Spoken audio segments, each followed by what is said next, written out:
They were erased from history, their names chiseled off monuments, their faces removed from temple walls, their legacy buried beneath sand and silence for 3,000 years.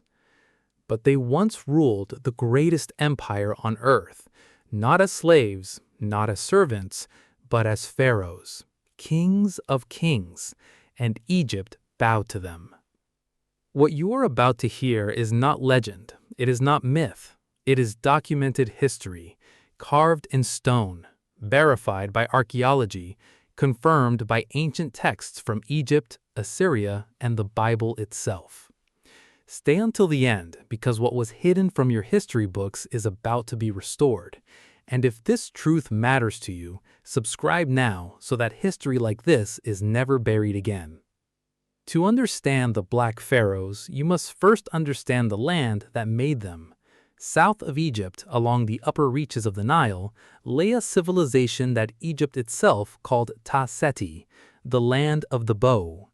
The Greeks called it Ethiopia. Today, we call it Sudan. The ancient people who lived there called their kingdom Kush. Kush was not a colony of Egypt. It was not a tributary state of Egypt. It was an ancient, independent civilization with its own kings, its own gods, its own art, and its own army. Its capital city of Napata sat at the base of a sacred flat-topped mountain called Jebel Barkal, a place the Kushites believed was the home of the god Amun himself. Kush was wealthy, not modestly wealthy, extraordinarily wealthy. The region sat on some of the richest gold deposits in the ancient world. It controlled trade routes connecting sub-Saharan Africa to the Mediterranean. Ivory, ebony, incense, leopard skins, and gold all flowed through Kushite hands. Its artisans built in stone. Its priests maintained sophisticated religious traditions. Its soldiers were among the most feared in the ancient world. The Nubian archer was a figure of terror on every ancient battlefield. Egyptian records from as far back as 2000 BC describe Nubian bowmen as elite warriors. Their bows were longer, their arrows heavier, their range greater than most armies of the ancient world could counter. Egypt had employed Nubian archers in its own military for centuries, and those men had watched and learned and remembered. In the 9th century BC, the situation in Egypt had collapsed. The once great empire that had built the pyramids and dominated the ancient world was now fractured, weak, and divided. The new kingdom had ended. In its place were competing dynasties, rival warlords, and petty kings, each controlling a city or a stretch of the Nile, none controlling it all. Egypt, the cradle of civilization, had become a kingdom without a spine. To the south, the kings of Kush watched, and they did not watch passively. The first Kushite king to push into Egypt was a man named Kashta. His name in the Kushite language meant simply the Kushite. He ruled around 760 BC, and he understood something that soldiers often miss, that the most powerful conquests begin not on the battlefield, but in the temple. At Thebes, the great religious capital of Upper Egypt, there existed a sacred institution called the god's wife of Amun. This was the most powerful religious position a woman could hold in Egypt. Whoever controlled that title controlled the spiritual authority of the city. Kashta moved his army north, applied political and military pressure, and compelled the sitting god's wife to adopt his daughter, Amenertis I, as her successor. It was a bloodless conquest, but it was a conquest nonetheless. With his daughter installed in Thebes, Kashta had planted the Kushite flag at the heart of Egyptian religious life. He did not take the crown of Egypt, he did something more durable. He embedded his bloodline into Egypt's most sacred institution. The stage was now set. His son, a man named Paye, would finish what his father had begun. But Paye would not use diplomacy. Paye would use war. Paye ascended the throne of Kush around 744 BC. He was a deeply religious man, a devoted worshipper of Amun, and he watched the chaos of Egypt not merely as an opportunity for conquest, but as a spiritual crisis that demanded correction. In his mind, Egypt was not a foreign land to be seized. It was the sacred domain of Amun, and it had been defiled by unworthy rulers. He believed it was his divine duty to restore it. Egypt at this time was controlled by a patchwork of four principal rulers. In the north, a powerful warlord named Tefnach of Sais had been systematically absorbing other kingdoms and driving his forces southward. He had already brought much of the delta under his control and was pressing toward Thebes. To the Kushites, this was an act of desecration. Thebes, the city of Amun, was being threatened by a man Paye considered impure and illegitimate. Paye launched his campaign. He sent his army north first, an advance force, with orders to engage Tefnach's coalition and hold them.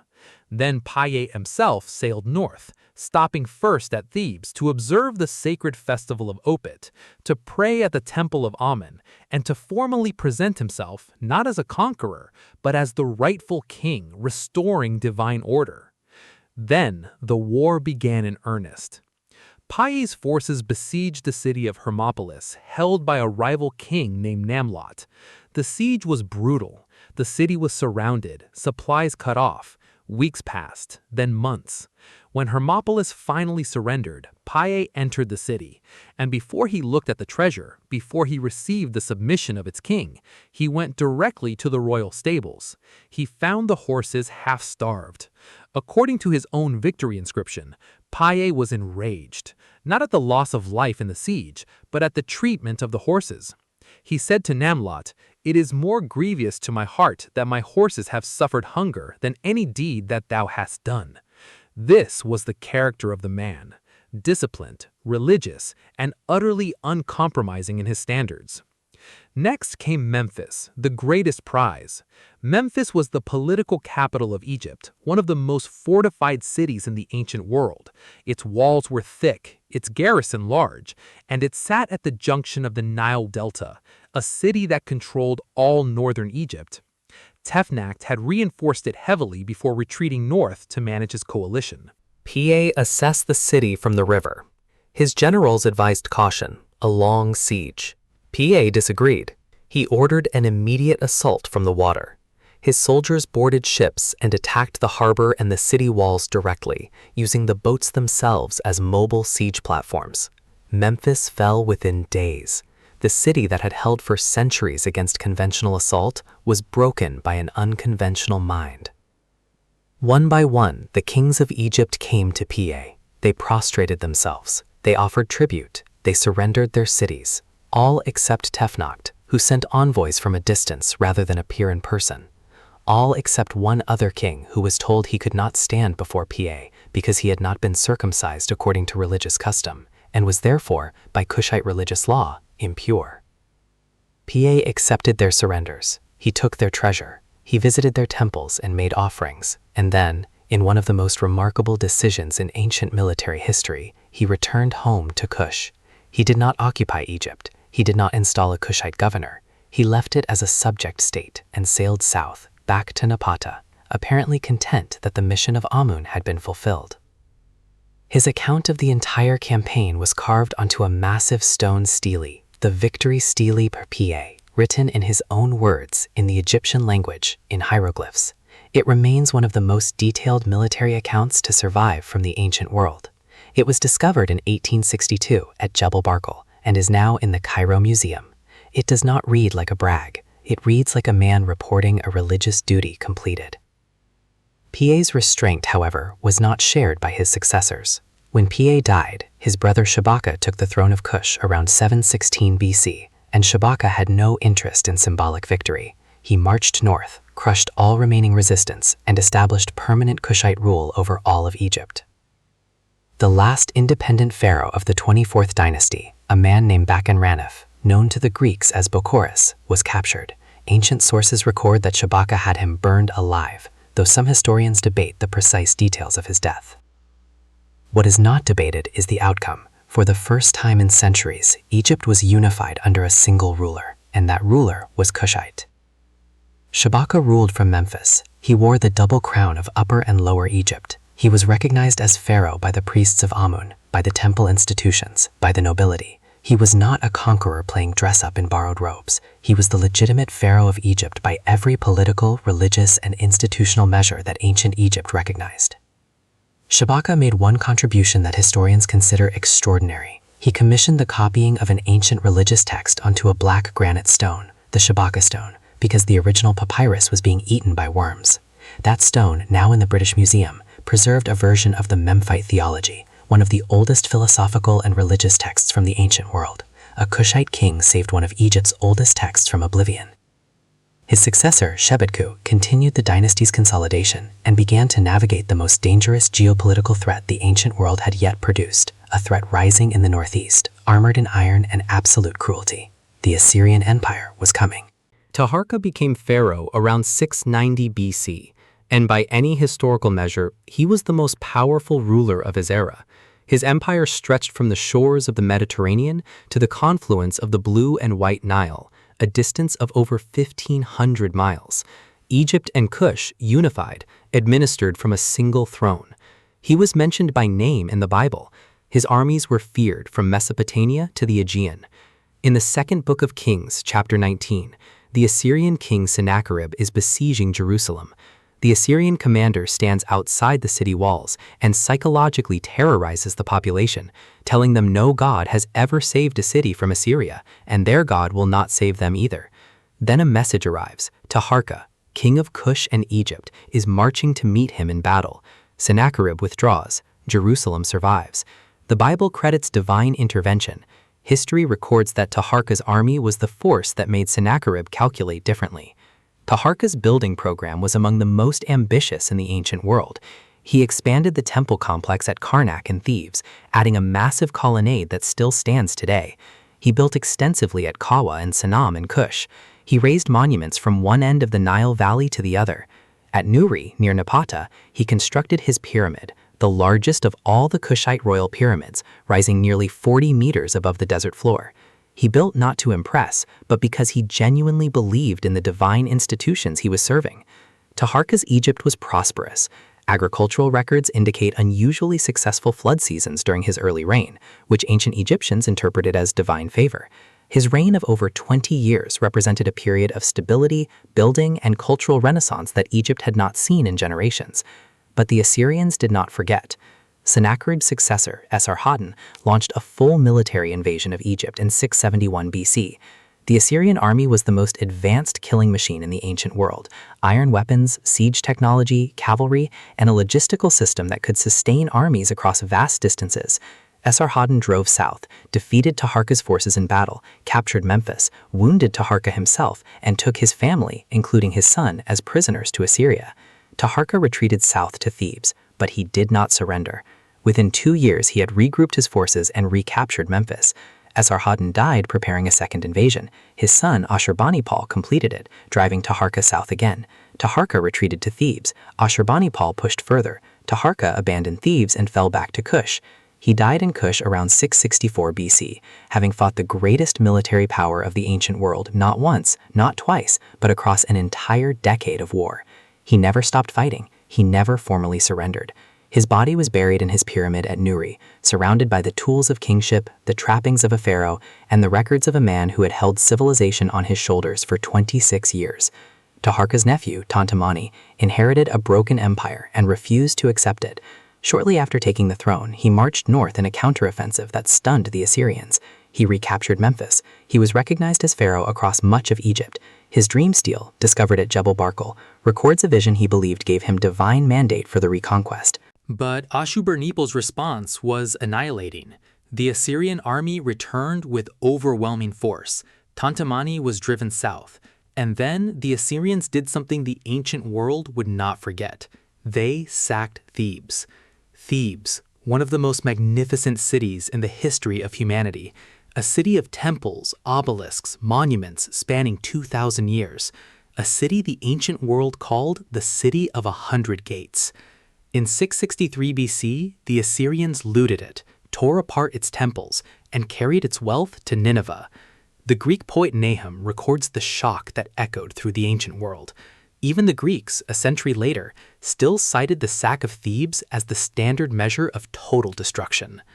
The 25th dynasty was over. The Kushite pharaohs withdrew permanently to their homeland. But Kush itself was not finished, far from it. The kingdom continued for another 1,000 years, evolving and moving its capital south to Meroe, developing its own unique script, Meroitic, and building hundreds of pyramids that still stand today in the Sudanese desert, largely unknown to the outside world. So why do most people today know nothing about these kings? Because the erasure was deliberate, and it happened in multiple phases across thousands of years. Later Egyptian dynasties, embarrassed by the Kushite interlude, as some called it, systematically removed Kushite names and faces from monuments. Assyrian records minimized the military capability of their enemy to amplify their own victories. And then, in the 19th and early 20th centuries, Western Egyptologists repeated and reinforced the erasure.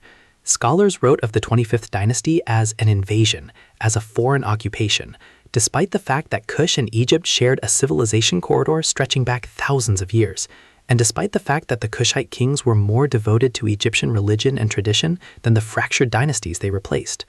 The pyramids of Sudan, there are more of them than in Egypt, over 200, received almost no international attention for most of the 20th century. The face of Taharqa appears in the British Museum, in the Khartoum Museum, in the Louvre. He is one of the most documented rulers of the ancient world, but his name does not appear in most school curricula anywhere on the planet. That is not an accident. That is a choice.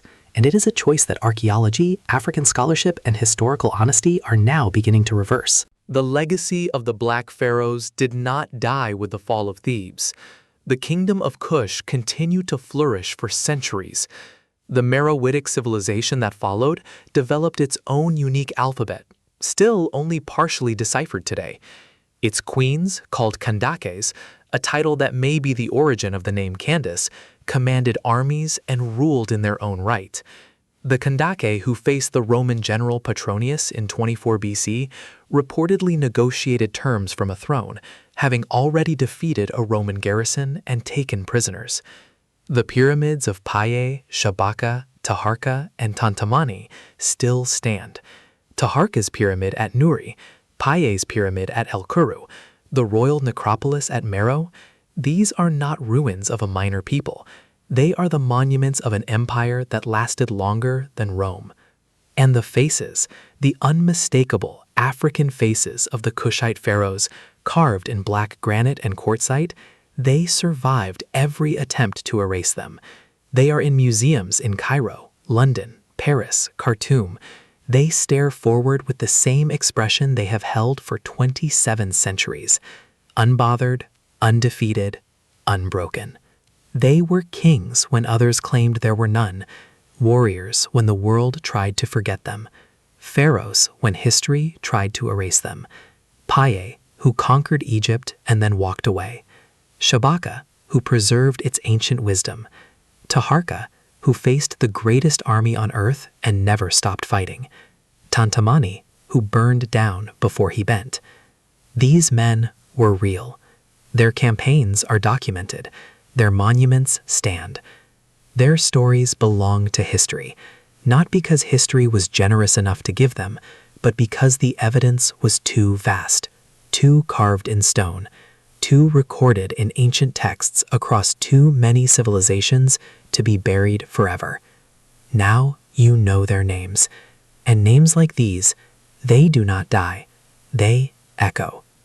If this history moved you, if you believe the world deserves to know the truth, hit subscribe, drop a comment with the name of your favorite Black Pharaoh, and share this video, because the greatest weapon against erasure is a story told out loud.